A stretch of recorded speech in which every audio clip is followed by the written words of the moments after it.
and was suffering from depression. Last year, funny man comedian Robin Williams died, also apparently from suicide. So how do we reconcile the depression that celebrities face who seem like they have it all?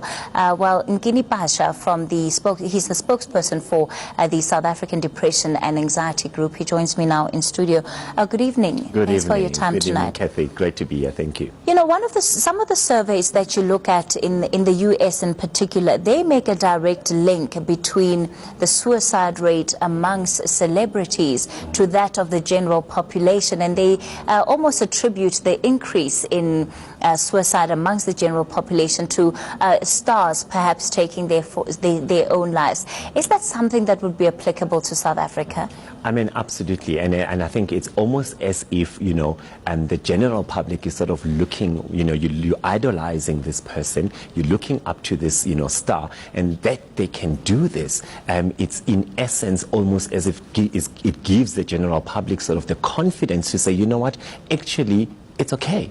You know, actually, I should be taking away my own life. You know, what we know, of course, is that, you know, the fact that you are, you know, doing well, you are a rock star, you've got money, you are living this high life, does not make you immune to any medical condition.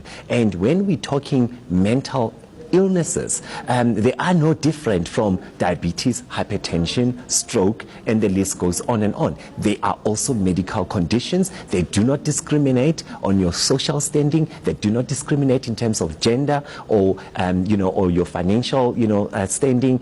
So it affects all of us. It can affect all of us at any given point in time. Do you find that it is perhaps more difficult for the rich and famous to come forward with the fact that they're depressed about their lives? Because, I mean, you know, you look at the general commentary on social media or just what people are saying is, but how can you take your life? You have everything. Exactly. You have it all. We're all working hard to get to where you are. Exactly. And that, I think, also is a manifestation of what society, you know, as a society, what the value that we place on material things, on, you know, on money, that if you have all of these things, you know, there's material possessions, the money, you have it all. But you can actually fundamentally at the core of your existence be battling with emotional and psychological distress, because remember, as medical conditions, they really do not depend on what is, you know, what you have, but also we know that yes, the external factors can also predispose you. You know, we've often heard the phrase, you know, the more money you have, the more problems you have. So of course,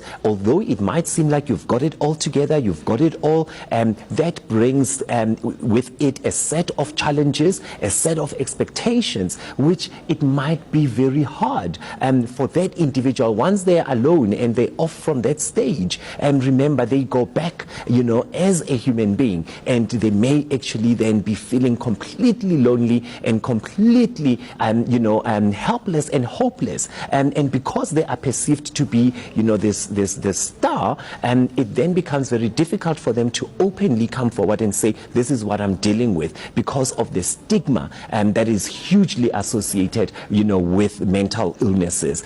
So that also does make it very difficult, because they fear that they will be judged and discriminated against. And that stigma is something that applies to both rich, middle class, and even poor. Why is it that in terms of medical illnesses, we're just not making progress for depression or even issues of mental illness to be recognized as society, just like you said, just as a diabetic or hypertension or HIV/AIDS even for that matter? You know, because physically we don't see an injury, we don't see a broken bone, we tend to think that, come on, it's something that you can snap out of. You know, so that fuels the myths, that fuels, you know, the lack of understanding and the lack of awareness and the education around mental illnesses. So because it's something that we cannot see, we tend to kind of think, you know what, it cannot be that serious. So that is just some of the things that really pulls us back. But also we know that there's certain, you know, cultural beliefs that people hold, that, you know what, if you are suffering from a mental disorder, You have been bewitched, for example. It's something that does not exist in certain sectors of the population. If you are African, so there's such a thing does not exist. It's a white man's, disease and so forth. So those are just some of the things that really, really fuels the ignorance around mental illnesses and fuels the myths. And of course, then along with that comes the stigma and the discrimination. I mean, in South Africa, we've had a far-reaching consequence and, catastrophe, I would say, of the life epidemic. And we have seen just how just the approach and the attitude towards those, life epidemic patients and how they were handled.